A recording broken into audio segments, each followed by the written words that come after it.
As luzes de Las Vegas não costumam se apagar para ninguém.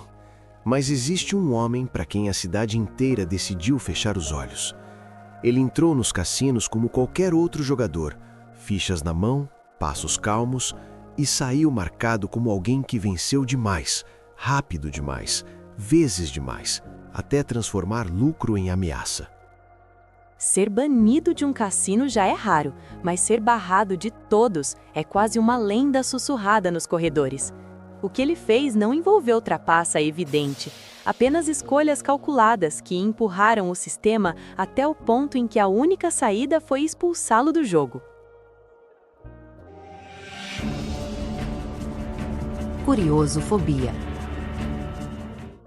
Las Vegas sempre soube reconhecer quem entra para perder, mas naquele corredor iluminado por neon, entre o cheiro de carpete velho e dinheiro reciclado, um homem começou a chamar a atenção pelo motivo errado.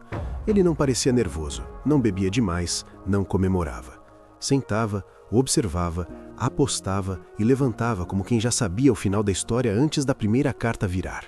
No começo ninguém se importou. Cassinos vêm vencedores o tempo todo, pelo menos por algumas horas.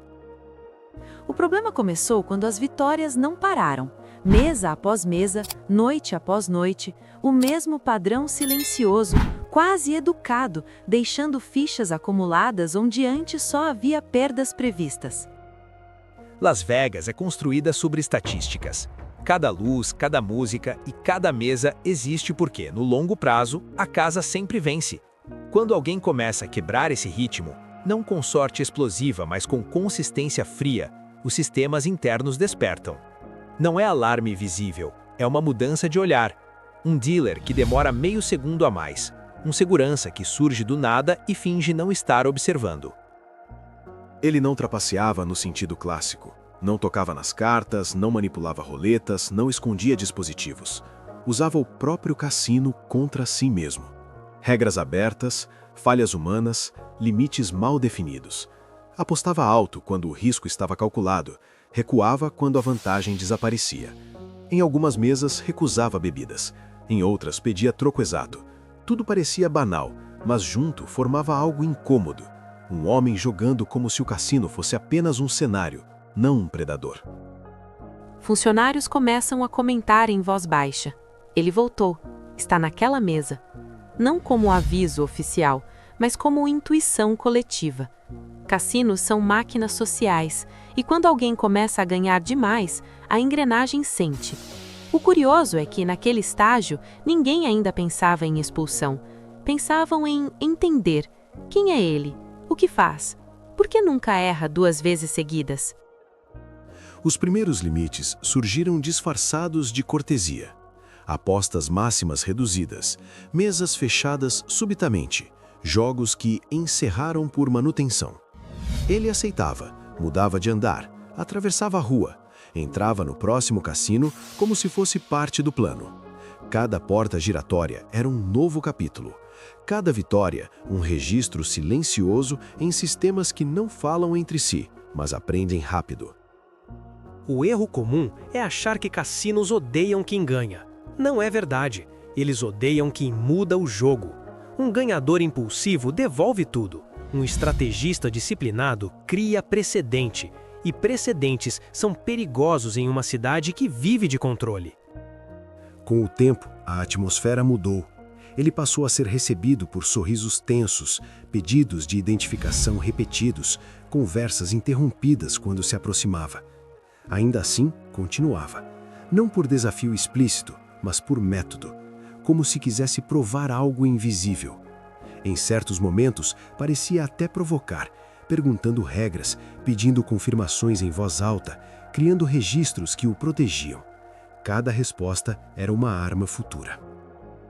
É aqui que a história começa a virar, porque ganhar dinheiro já não era o centro. O centro passou a ser a fricção, o atrito entre um indivíduo e um sistema bilionário que nunca foi feito para ser questionado por alguém sentado sozinho diante de uma mesa. Ao final dessa fase, Las Vegas ainda parecia sorrir para ele, mas por trás das câmeras, algo havia mudado.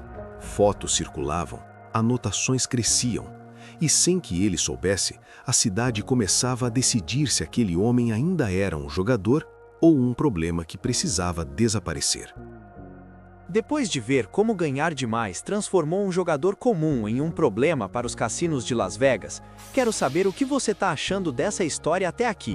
Deixa seu like, se inscreve no canal e conta nos comentários se você acha que ele apenas jogou melhor que o sistema ou se cruzou uma linha invisível.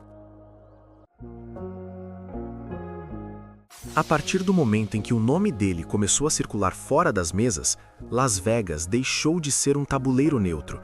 Os corredores continuavam iluminados, a música seguia convidativa, mas a cidade passou a se mover antes mesmo de ele sentar. Em alguns cassinos, a aposta mínima subia de forma inexplicável. Em outros, o baralho era trocado com frequência incomum. Pequenos ajustes, quase invisíveis, feitos para testar até onde aquele homem estava disposto a ir. Cassinos raramente confrontam diretamente alguém que não pode ser acusado de trapaça. O jogo acontece nas margens. Mudam regras internas, reinterpretam políticas antigas, empurram um jogador para situações desconfortáveis. É um desgaste calculado, feito para cansar, não para expulsar de imediato. Ele percebeu rápido e respondeu do único jeito que sabia, refinando ainda mais suas estratégias. Começou a registrar conversas, a pedir confirmações por escrito, a citar regulamentos internos que poucos funcionários conheciam. Em algumas mesas, apostava valores mínimos só para observar o comportamento da casa. Em outras, entrava com força total, criando cenas difíceis de ignorar. Cada reação do cassino era absorvida como dado bruto. Nesse ponto, a tensão deixa de ser apenas financeira, é psicológica. Funcionários sabiam quem ele era antes mesmo de vê-lo. Seguranças se posicionavam próximos, mas nunca perto demais. A sensação era de um duelo silencioso, onde ninguém queria ser o primeiro a admitir que estava perdendo o controle. A cidade começou a se fechar. Convites para áreas VIP desapareceram. Contas eram encerradas sem explicação clara. Em alguns casos, ele era autorizado a jogar, mas não a ganhar. Limites surgiam no meio da sessão, algo raro, quase ofensivo. Ainda assim, ele permanecia calmo. Não discutia, questionava, e cada questionamento criava um rastro documental que o protegia e, ao mesmo tempo, irritava ainda mais a casa. O problema não era mais o dinheiro que ele levava, era o precedente. Se um jogador consegue forçar o cassino a se explicar, a se justificar, a admitir falhas, isso ameaça o mito central de Las Vegas, o de que a casa é invisível, infalível e inalcançável. Em determinado momento, algo mudou de escala. Cassinos começaram a compartilhar informações de forma não oficial.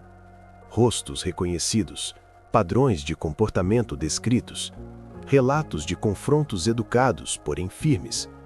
Ele passou a ser abordado antes mesmo de tocar nas fichas. Pediam documentos, atrasavam entradas, observavam em silêncio absoluto. Era como se a cidade inteira estivesse aprendendo com seus próprios erros. Há relatos de noites em que ele atravessou a strip inteira sem conseguir jogar uma única mão completa. Não porque foi expulso, mas porque cada porta oferecia um obstáculo novo. É uma forma elegante de dizer não sem nunca dizer não. Ainda assim ele insistia, talvez por orgulho, talvez por convicção, talvez porque naquele ponto, recuar significaria admitir que o sistema venceu. Cada passo dele parecia empurrar Las Vegas para uma decisão que ninguém queria assumir oficialmente. A pergunta já não era se ele estava quebrando regras, mas até quando a cidade conseguiria fingir que ele ainda era apenas mais um jogador. Quando um cassino decide que alguém não pertence mais ao jogo, o processo é irreversível. E o que estava sendo construído ali, longe das mesas e das câmeras visíveis, era exatamente isso. Sem anúncios, sem escândalos, Las Vegas começava a fechar o cerco. E sem perceber, aquele homem estava prestes a alcançar algo que quase ninguém antes dele conseguiu.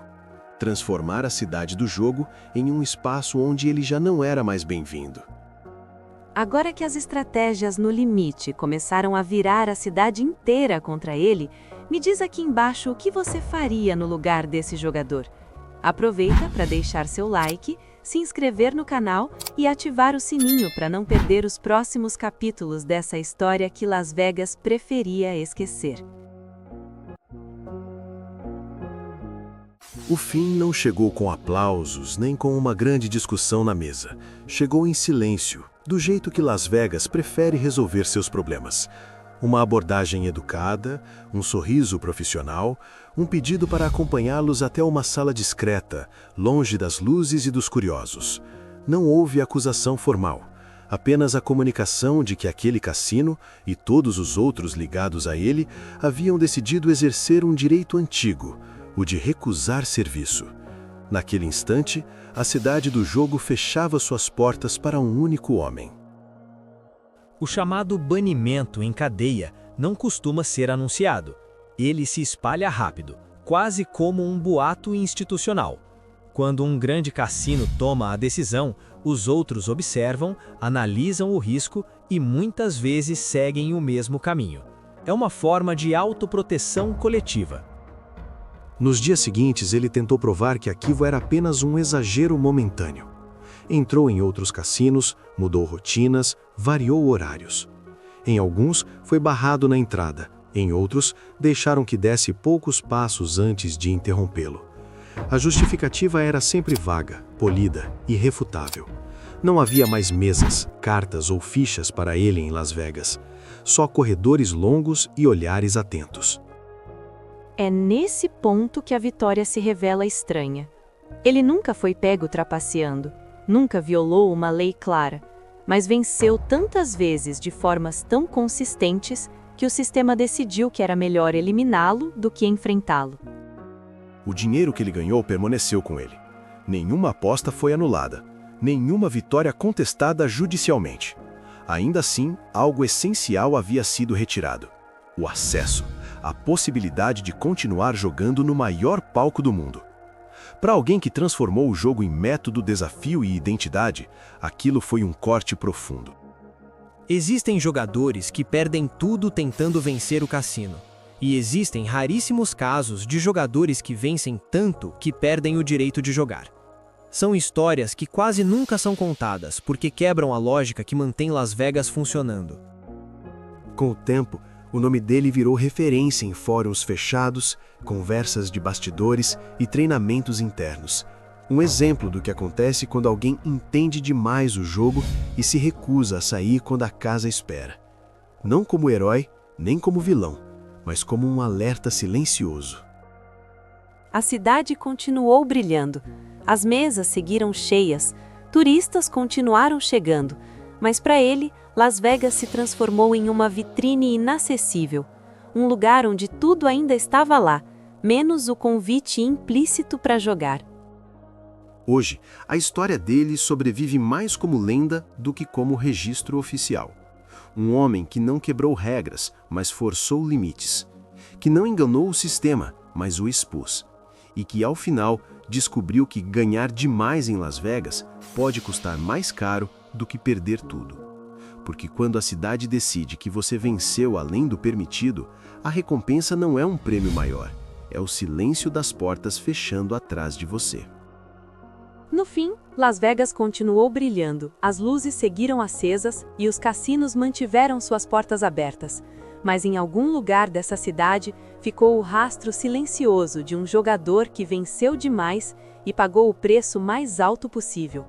Então, se essa história te fez enxergar os bastidores ocultos dos cassinos e as regras não escritas do jogo, deixa seu like, se inscreve no Curiosofobia e ativa o sininho para continuar explorando histórias reais que parecem ficção, mas aconteceram de verdade.